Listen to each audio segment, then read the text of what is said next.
رب اشرح لي صدري ويسر لي أمري واحلل عقدة من لساني يفقهوا قولي رب زدني علما السلام عليكم ورحمة الله وبركاته প্রিয় দর্শক শ্রোতা মণ্ডলী, আমি যথারীতি পাঠ নিয়ে আজও আপনাদের সামনে হাজির হয়েছি। আমি গত ভিডিও বলেছিলাম যে পাট মন্ত্রণালয়ের অধীনে 3টা অফিস আছে। একটা হলো BJMC, Bangladesh jute mill corporation. আরেকটা বলেছিলাম হলো পাট অধিদপ্তর। আরেকটা বলেছিলাম হলো JDPC, jute diversification promotion centre. এবং আরেকটা আছে, সেটা হলো বিজেআরআই, বাংলাদেশ পাট গবেষণা ইনস্টিটিউট। যদিও এটা পাট মন্ত্রণালয়ের আন্ডারে না, এটা হলো কৃষি মন্ত্রণালয়ের আন্ডারে। সেটা নিয়েও ইনশাল্লাহ কথা বলবো। আজকে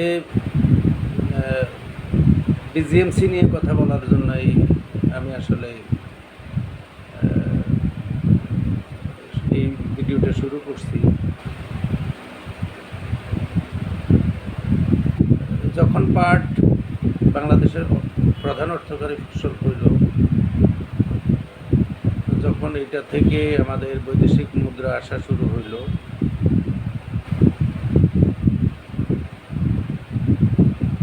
এবং বাংলাদেশে 50-এর দশকে 2-4টা মিল, এরপরে গিয়ে 71 সালে দেশ স্বাধীন হওয়ার পরে আরও অনেকগুলা মিল হয়ে শেষ পর্যন্ত সরকারের মিল হলো 75টা।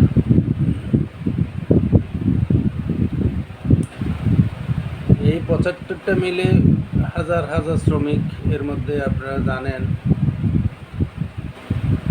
আদমজি জুট মিলেই বিশাল এক জুট মিল, এশিয়ার মধ্যে বিখ্যাত ছিল এই জুট মিল।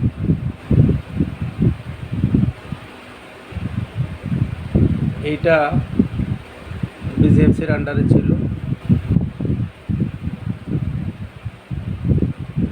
এবং এটা এক সময় বিশ্ব ব্যাংকের প্রেসক্রিপশনে,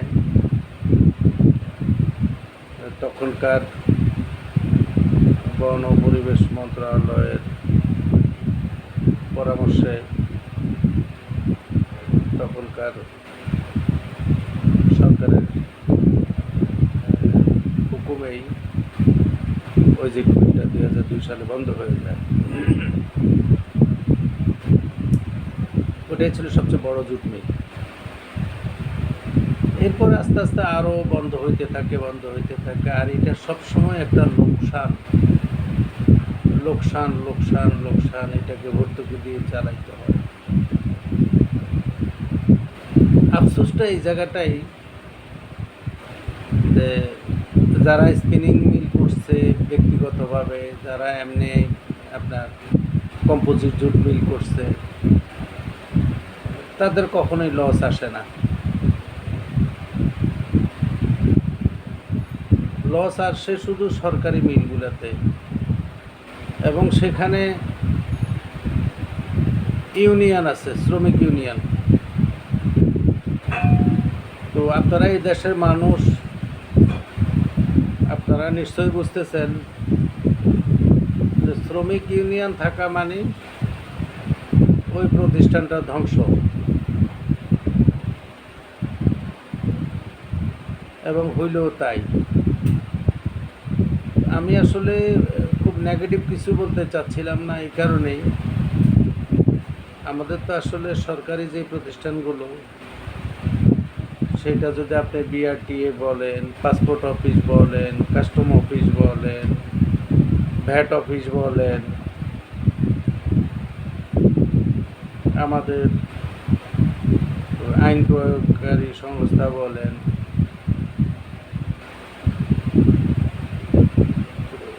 কোনটার হাল ভালো? কোথায় গেলে আপনি ওয়ান স্টপ একটা ব্যবস্থা আছে? আপনার একটা ছোট্ট আইডি কার্ড, এইটার যদি একটা সংশোধনীতে যান, তাহলে আপনি বুঝতে পারবেন যে আপনি কোন দেশে আছেন। যান একটা পাসপোর্ট করতে। এই ছোট্ট করে উদাহরণগুলো টানলাম এই কারণে যে বিজিএমসি তো এর বাইরে কিছু না, এই মানুষ তো এগুলাই। আমরা তো আর এখানে তো আর অন্য দেশের লোক এনে তো এখানে বসাইতে পারবো।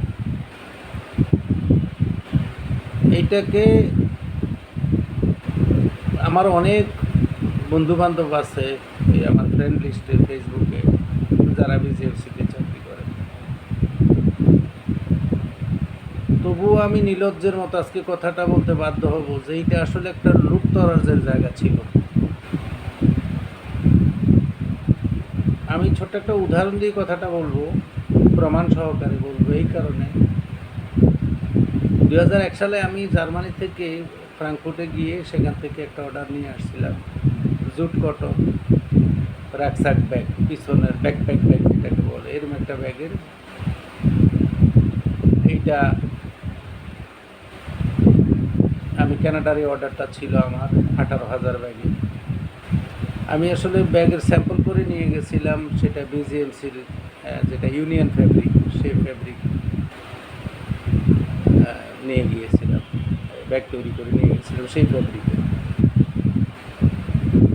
যখন আমি অর্ডার নিয়ে ফিরছি, অনেক মনে অনেক ফুর্তি নিয়ে আনন্দ নিয়ে যে একটা অর্ডার নিয়ে আসছি আমি। আজ থেকে 23 বছর আগের কথা বলতেছি। আমি যখন এই ফ্যাব্রিকের জন্য আমি বিজিএমসিতে গেলাম, তখন আমি আর এটা এই টেবিল সেই টেবিল ওই টেবিল, হাইকোর্ট জজ কোর্ট, কত কোর্টে যে ঘুরলাম সেখানে। আমি জানি এখন সেই মানুষগুলো কেউ হয়তো এই 23 বছরে কি সেই মানুষগুলো হয়তো এখন আর কেউই হয়তো ওই অফিসে যে কর্মকর্তাদের কাছে গেছি, ওনারা সম্ভবত এখন আর নাই, রিটায়ারমেন্টে চলে গেছে, বা অনেকে হয়তো দুনিয়া ছেড়ে চলে গেছে।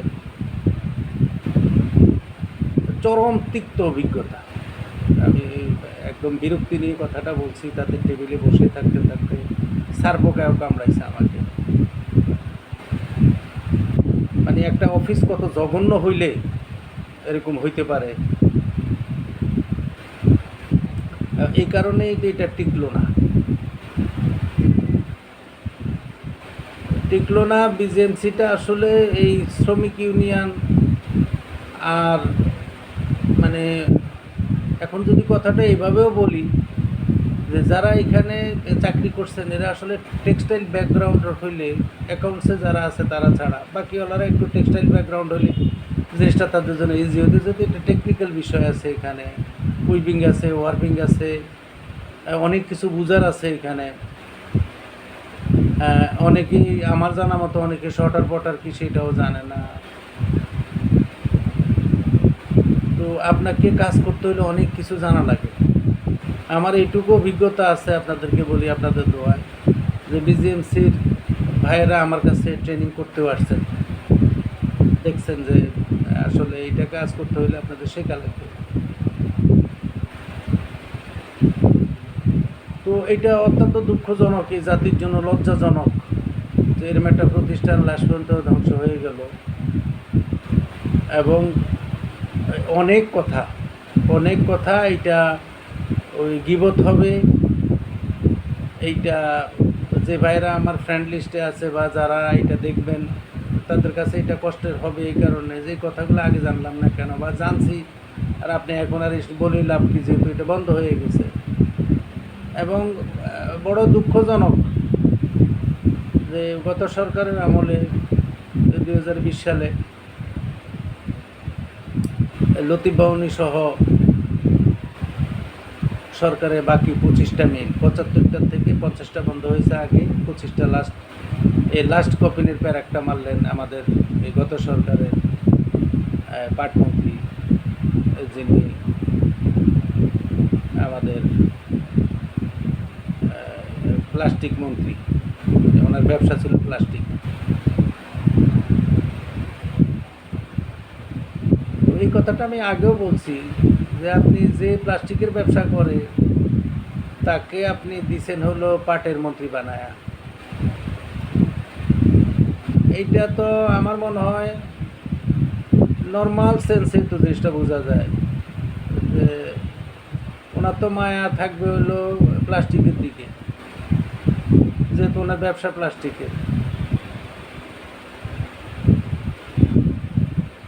এই জন্য আসলে এই কথাগুলো বলতে গিয়ে এক ধরনের ঘৃণাই লাগে। আপনাদেরকে ছোট্ট একটা পরিসংখ্যান দেই। গত 2020 সালের জুলাই লতিফ বন্ধ হয়ে গেছে, এটা সহ 25টা বন্ধ হয়ে গেছে। 25টা যে আছিল বলছি আমি আপনাকে, বন্ধ হয়ে গেছে। কিন্তু এটার 184 জন কর্মকর্তা-কর্মচারী এইটাতে আছে। শ্রমিকদেরকে বিদায় করে দেওয়া হয়েছে, ওনারা কিন্তু আছে। এর মধ্যে 76 জন আছে হলো কর্মকর্তা, 108 জন আছে হলো কর্মচারী। বন্ধ হয়েছে 2020 সালে। এখন পর্যন্ত এই মানুষগুলো আছে কি জন্যে? এটা প্রথম আলোর এই যে 2024 সালের আগস্টের একটা রিপোর্ট থেকে কথাটা বলতেছি আমি। এখন আপনারা গুগলে করে দেখতে পাবেন এই রিপোর্টটা। সম্ভবত এটা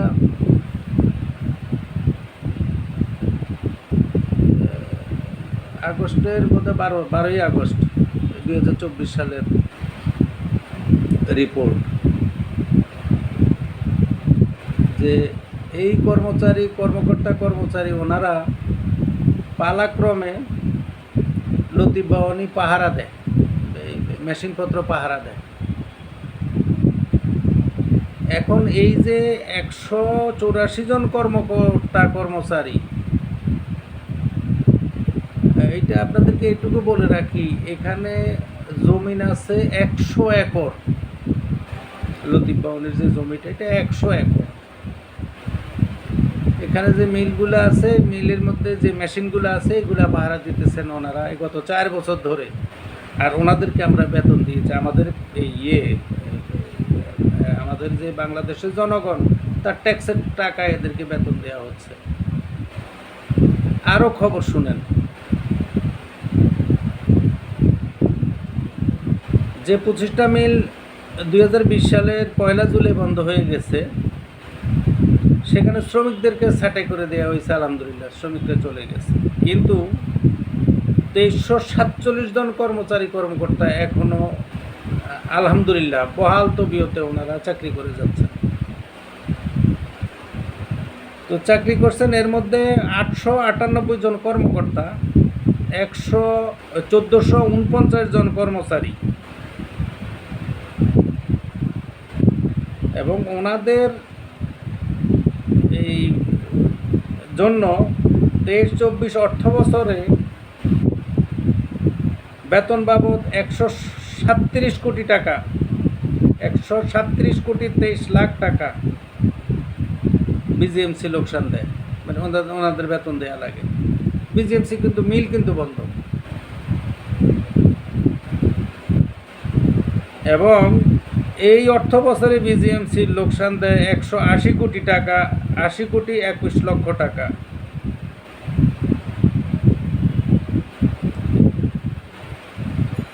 এবং একটা আইন হয়েছে যে তাদেরকে অন্যত্র জবের ব্যবস্থা করা হবে, কিন্তু সেটার কোনো এখন পর্যন্ত ইমপ্লিমেন্টেশন হয়নি। ওনারা বহাল তবিয়তে ওই বিজিএমসিতেই আছেন, বা বিভিন্ন মিলের মধ্যে যেগুলো বন্ধ হয়ে গেছে সেগুলোর মধ্যে ওনার পাহারা দিচ্ছেন, মেশিন পাহারা দিচ্ছেন। এবং এরকম যদি বলতে হয় তা আপনি টিএনটির কথা চিন্তা করেন, পোস্ট অফিসের কথা চিন্তা করেন, প্রায় সিমিলার। একটা গরিব দেশ, সেই গরিব দেশের মধ্যে কিছু মানুষ মানে পরিশ্রম করে, আমরা যারা ছোট ছোট কাজ, শ্রমিকরা যারা কাজ করি, আমরা ট্যাক্স দিতে হয়। ছোট ছোট প্রোডাক্ট কিনলে সেখানে ট্যাক্স দিতে হয়, ভ্যাট দিতে হয়। মানে কত কষ্ট করে মানুষ টাকা ইনকাম করে, সেখান থেকে একটা কর্মচারী সে তার ট্যাক্স দিয়ে বাকি টাকা বেতন ঘরে আসে। সেই ট্যাক্সটা কী জন্য দেয়? এই যে ওনারা বসে বসে মেশিন পাহারা দিবে, সেটার জন্য আমাদেরকে বেতন দিতে হবে। এইটা আমি কোনো কর্মচারী কর্মকর্তা ওনাদের উদ্দেশ্যে কথাটা না, কথা হচ্ছে যে আমাদের এই যে সিস্টেম, আমাদের দেশের যে এই যে সিস্টেমের ভিতরে যে এই গলতগুলা, এই লোকগুলাকে কি করবে সেটার কোনো মাথা ব্যথা কারো নাই। আর যিনারা আছেন ওনারা তো পত্রিকা নিয়ে গিয়ে ঢেকুর পাইরা নাস্তা খাইয়া দিয়ে ওখানে গিয়ে বসে গল্প করা আছে, আর তো কোনো কাম নাই। বিজিএমসি তো কোনো অ্যাক্টিভিটিস নাই। এখন ওনারা বলবেন যে আমরা কি করব, সরকার সিদ্ধান্ত দিবে, রিটায়ারমেন্টের যার সময় সে যাবে। হিসাব বিভাগ যেটা, সেখানে হয়তো কিছু হিসাব নিকাশ এখনও আছে, বেতন সেতন দেওয়া লাগে, এই জন্য হয়তো ওইটুকু আছে, বাকি সব তো অর্গান বন্ধ। একটা অফিসের টোটাল অর্গান, এত বড় একটা বিল্ডিং, এতগুলা 25টা, আমি আগের 50টার কথা বাদে দিলে 25টা। এখান থেকে কথা ছিল, বলা ছিল যে উদ্যোক্তাদেরকে যে একটা দুইটা মিল দিয়ে পুরো 25টা ছাড়ার দরকার কি ছিল? একটা দুইটা মিল, এই যে উদ্যোক্তা যারা এখন স্ট্রাগল করতেছে এদের সাথে আলাপ করে একটা দুইটা মিল যদি তাদেরকে দিয়ে, একটু লস তো এখনও তো দিচ্ছেন, বেতন দিচ্ছেন না এখন, এই শত শত লোকের, হাজার হাজার লোকের বেতন দিচ্ছেন না।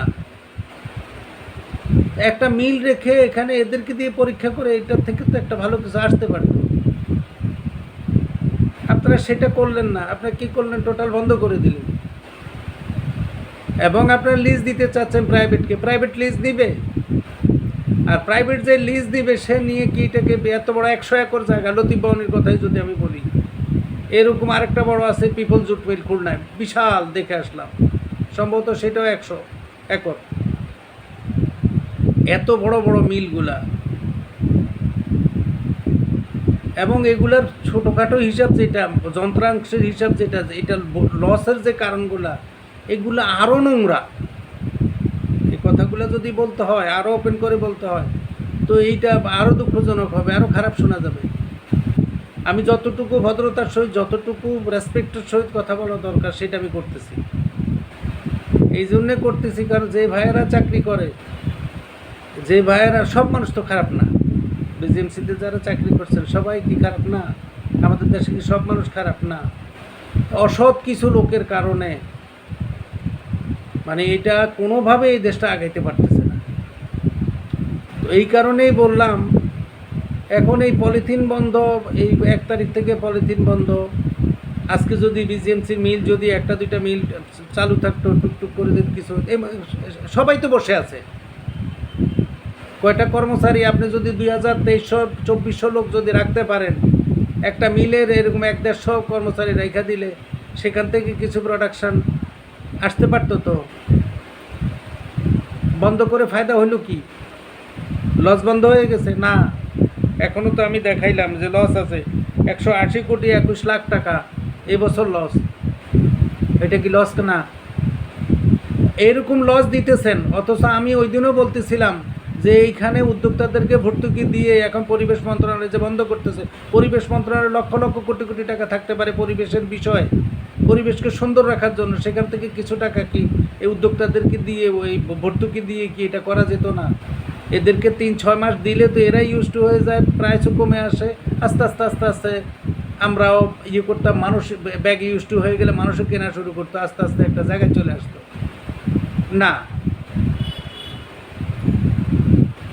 তো আমার কথাগুলো হয়তো শক্ত শোনা যাবে, আমি আপনাদেরকে আগেও বলছি যে আমি শক্ত কথা বলতে চাই না, আমি শক্ত কথা বলার কি, আমি একজন সাধারণ জনগণ, এই দেশের নাগরিক, আমার কষ্ট লাগে, আমি দেশে গোলামি করছি, বিদেশে 10 বছর, আবার দেশে বউ বাচ্চা নিয়ে ফিরে আসছি, যে এই দেশে থাকবো, এই দেশে জন্ম, এই দেশে মারা যাব, দেশকে ভালোবেসে চলে আসছি, এসে দেশীয় প্রোডাক্ট নিয়ে কাজ করতেছিলাম, এই পার্ট নিয়ে।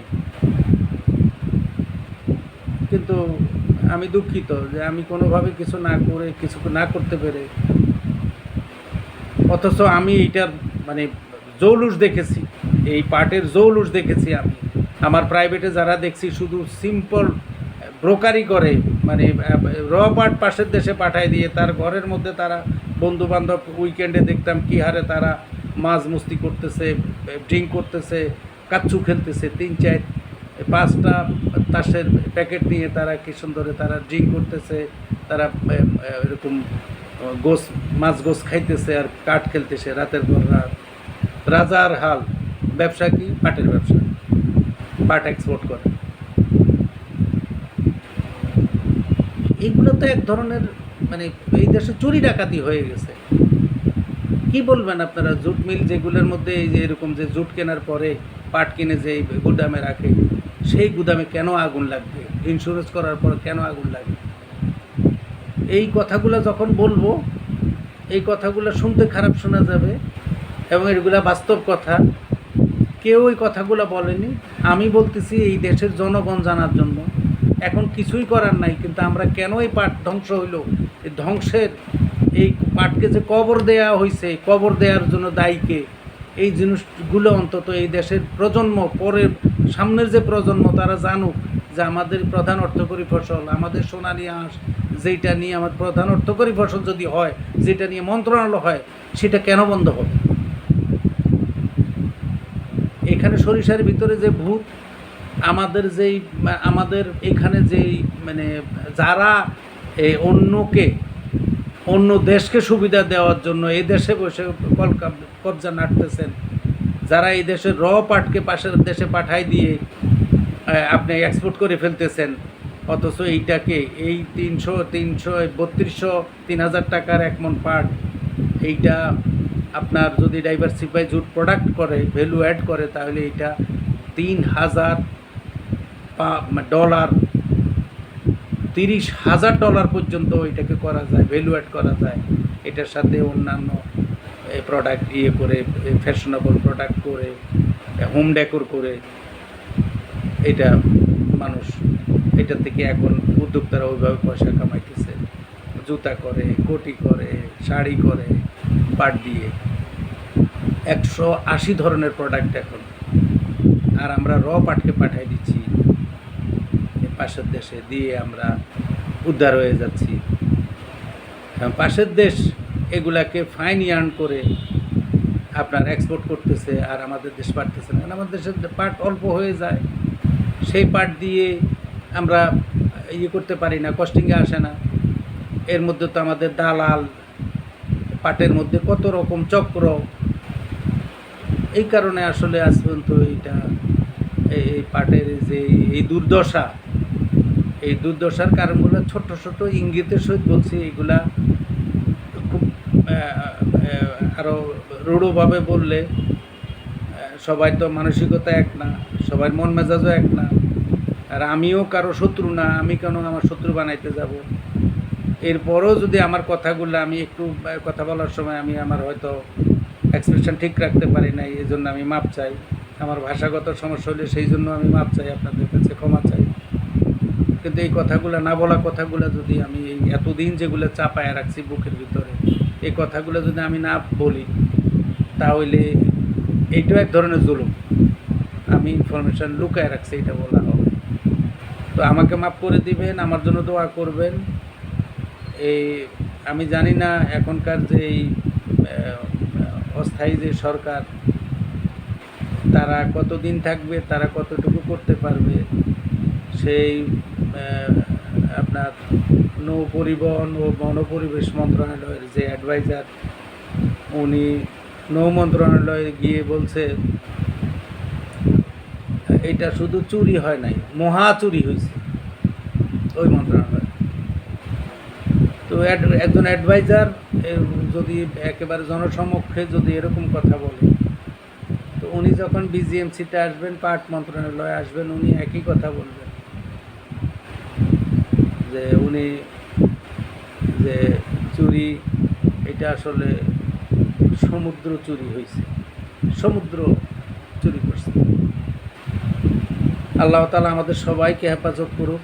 যতক্ষণ পর্যন্ত এই দেশের দেশপ্রেমিক মানুষ না হবে, দেশাত্মবোধ না থাকবে, এই ঘুষ দিয়ে চাকরি নিয়ে সেই টাকা উসুলের জন্য যখন মানুষ অন্য হয়ে মরিয়া হয়ে নামবে, তখন এই দেশের আসলে এই এই জন্যই আসলে মেধা মানে আমাদের দেশের বাইরে চলে যায়, ব্রেন ড্রেন হয়ে যায় এই নষ্টামি ভ্রষ্টামির কারণে।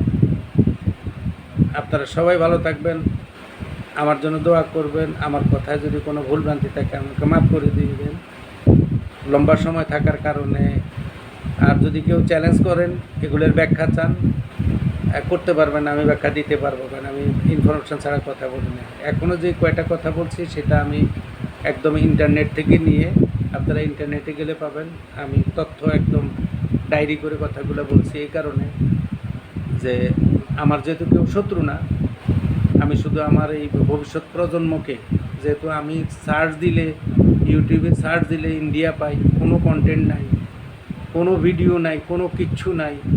কালকানা পশু পাট অধিদপ্তরের ইয়েতে ঢুকলাম, কিচ্ছু নাই। মানে ইনফরমেটিভ হইতে হবে, এখান থেকে মানুষ জানতে হবে এটা কি, অধিদপ্তরটা কেন, এই বিজিএমসিটা কার জন্য, কি এটা জনগণের কি কাজে লাগে, এটা জানার অধিকার তো সবাই আছে। আমার কাছে ট্রেনিং খুঁজতে খুঁজতে আমার এখন তো সব ইউটিউবের যুগ, ইয়ের যুগ, অনলাইনের যুগ, ফেসবুকের যুগ। আমি টুকটাক পোস্ট দিই, আমি টুকটাক ট্রেনিং করি, সবাই আমাকে জ্বালায়, সবাই আমার কাছে ফোন দেয়, জানতে চায়। মানুষের তো জানার আগ্রহ, বিশেষ করে ইয়াং জেনারেশন, কিচ্ছু জানাইতে পারি না, তো কী জানবো বিজেএমসি সম্পর্কে আমি কী বলবো। কিন্তু আমি এখন যে কথাগুলো বলছি এগুলো আমি একদম ইয়ে থেকে নিয়ে, আপনার গুগলে ঢুকে দেখেন, বিজেএমসি সার্চ দেন, দিয়ে এই আমি যে মেসেজগুলোর কথা বলছি, আপনি গত আগস্টের এই যে 12 তারিখ না 24 তারিখে আপনি গিয়ে দেখেন যে এই রিপোর্টটা আমি যে কথাগুলো ইনফরমেশনগুলো দিছি সেগুলো আছে কি না। কেন এই লোকগুলো এখনও বসে আছে,